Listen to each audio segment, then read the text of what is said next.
ఇవన్నీ పక్కన పెడితే మళ్ళీ ఒకసారి అడవికి వెళ్దాం.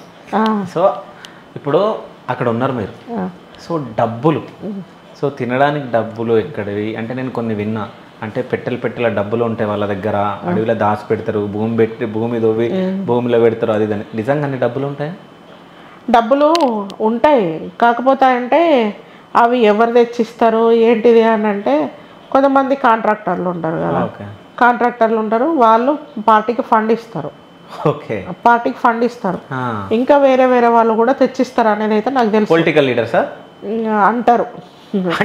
మీరు ఉన్నారు అంటే నేను నాకు ఫీల్డ్ వర్క్ అనుభవం లేదు కదా, ప్రెస్ లో ఉంటాయి కదా. ప్రెస్లు ఎందుకు ఉంటాయి? పలానా వాళ్ళు ఇట్లా తీసుకొచ్చి ఇచ్చిల్లా. నేను ఒక విషయం చెప్తా, ఇప్పుడు రాతపూర్వకంగా మొత్తం ఏడ రాసి ఉంటాయి అట్లా చెప్పరు అవి, ఆ తీర్మానాలు అట్లా ఉండవు. పలానా వ్యక్తి తెచ్చిచ్చిండు, పలానా వ్యక్తి. మీరు సరెండర్ అయ్యేటప్పుడు మీరు లోపల నుంచి వచ్చేటప్పుడు చెప్పిర్రా మేము ఈడుంటాం, మనం ఈడుంటాం, అవి ఏం చెప్పొద్దు బయట అని చెప్పి పంపించారు కదా? ఉంటుంది. ఏంటంటే అయితే నాకు చెప్పినంత వరకు అయితే ఉన్న ఫ్రాంక్గా చెప్తున్నా నేను, అప్పటి వరకు అయితే పోలీస్కి ఏదైతే తెలుసో అది ఉన్నట్టుగా చెప్పేసి, అది నాకు తెలియదు అని అన్నా కూడా అక్కడ నమ్మరు. కానీ లేటెస్ట్గా తర్వాత సరెండర్ అయిన తర్వాత జరిగిన లేటెస్ట్ ఇష్యూస్ ఏవైతే ఉన్నాయో అవి నీ వరకే తెలిసినాయి. అంటే నాకు తెలియకుండా కూడా కొన్ని వందల ఇష్యూస్ ఉండొచ్చు, అవి అయితే నాకు తెలియదని చెప్పాలని చెప్పి అన్నారు. అయితే అప్పుడు బాగా ఫోకస్, నేను రాకముందుకే పటేల్ సుధాకర్ రెడ్డి చనిపోయాడు.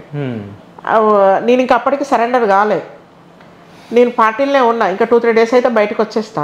అప్పుడు నన్ను పోలీసు వాళ్ళు, అంటే ఇక్కడ వాళ్ళు కాదు వేరే వాళ్ళు కొద్దిగా నా మీద సీరియస్ అయ్యారు. ఆయన అంత్యక్రియలలో ఉన్నావు, మేము వీడియో తీసినాం, ఆ వీడియో క్లిప్లో నువ్వు ఉంటే ఏం చేయాలి నిన్ను అంటే ఆయన గురించి పదే నన్ను అడగడం స్టార్ట్ చేశారు. ఆయన చనిపోయి అప్పటికి 4-5 రోజులు కూడా కాలే కదా, ఆయన చనిపోయిన 2-3 డేస్కే సరెండర్ అయి ఉంటాను. నేను సరెండర్ చూపెట్టిన తర్వాత వాళ్ళు రమ్మంటే నేను అక్కడికి వెళ్ళినా. నేను కొద్దిగా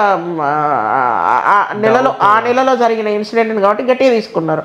వాస్తవానికి పటేల్ సుధాకర్ రెడ్డి నేను డైరెక్ట్ ఐ టు ఐ చూసింది లేదు, ఆయనతో నాకు ఏం పరిచయం లేదు.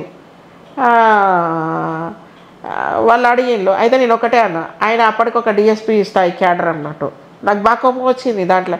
లేదు సార్ నేను ప్రామిస్ సార్ అన్నా కూడా, లేదు నిన్ను చూపెడితే ఏం చేయాలి నిన్ను అంటే సీరియస్ అయితే భయపడి అంటే ఏమన్నా బయటికి లీక్ చేస్తుందా అని అన్నట్టుగా ఉన్నారు.